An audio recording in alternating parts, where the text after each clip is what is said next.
sejarah, legenda, seni, adat, dan budaya Nusantara.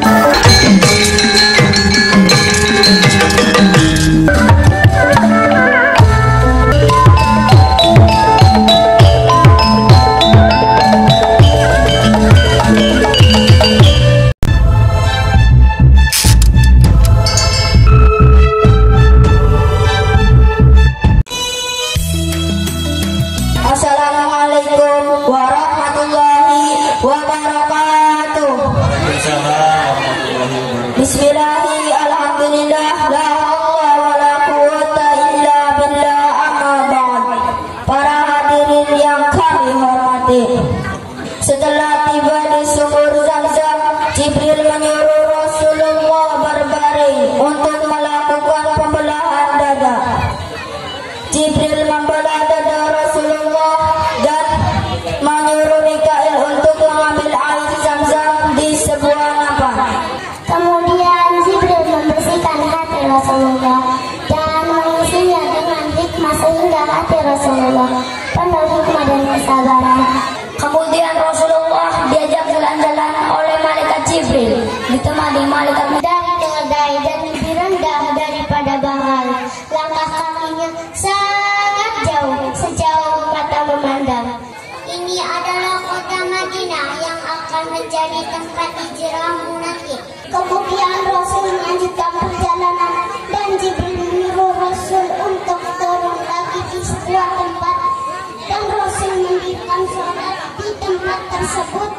Jibril bertanya, "Tahukah engkau tempat ini?" Jibril kemudian menjawab, "Ini adalah Bukit Tursina, di mana tempat Allah Subhanahu wa Ta'ala bicara dengan Nabi Musa alaihissalam." Kemudian Rasul melanjutkan perjalanannya dan Jibril menyuruh Rasul untuk turun dan sholat lagi. Kemudian Jibril bertanya, "Tahukah engkau tempat ini?" Jibril menjawab, "Itu adalah Bethlehem, tempat kelahiran Nabi Isa alaihissalam." Kemudian Rasul melanjutkan perjalanannya dan berhenti di Baitul Maqdis, yaitu Masjidil Aqsa di kota lama Yerusalem, Palestina. Di sana dikumpulkannya para malaikat. Kemudian malaikat Jibril membawa Rasul ke depan untuk mengimami para malaikat sholat.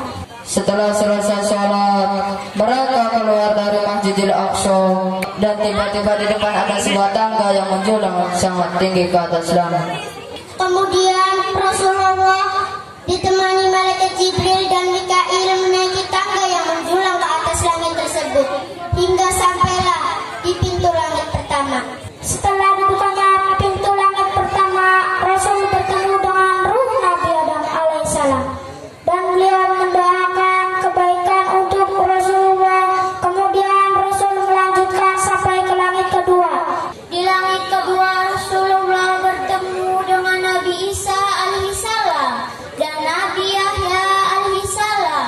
Mereka mendoakan kebaikan untuk Rasulullah. Kemudian Rasulullah naik lagi dan sampai ke langit ketiga. Di langit ketiga Rasulullah bertemu dengan ruh Nabi Yusuf alaihissalam dan Yusuf alaihissalam memberikan separuh ketapanannya kepada Rasulullah. Kemudian Rasulullah naik ke langit keempat. Di langit keempat Rasulullah bertemu dengan ruh Nabi Idris alaihissalam dan beliau mendoakan kebaikan untuk Rasulullah. Kemudian Rasul naik ke langit kelima. Kemudian di langit kelima Rasul bertemu dengan ruh Nabi Harun alaihissalam. Kemudian Nabi Harun alaihissalam mendoakan kebaikan untuk Rasulullah. Kemudian Rasul naik ke langit ke-6. Di langit ke-6 Rasulullah bertemu dengan Nabi Musa alaihissalam dan beliau mendoakan kebaikan untuk Rasulullah. Kemudian Rasul naik ke langit ke-7. Di langit ketujuh, Rasulullah bertemu Nabi Ibrahim alaihissalam yang sedang bersanding di Baitul Maqmur. Di sana banyak pepohonan berdaun sangat lebar seperti telinga gajah dan buahnya sebesar tempayan.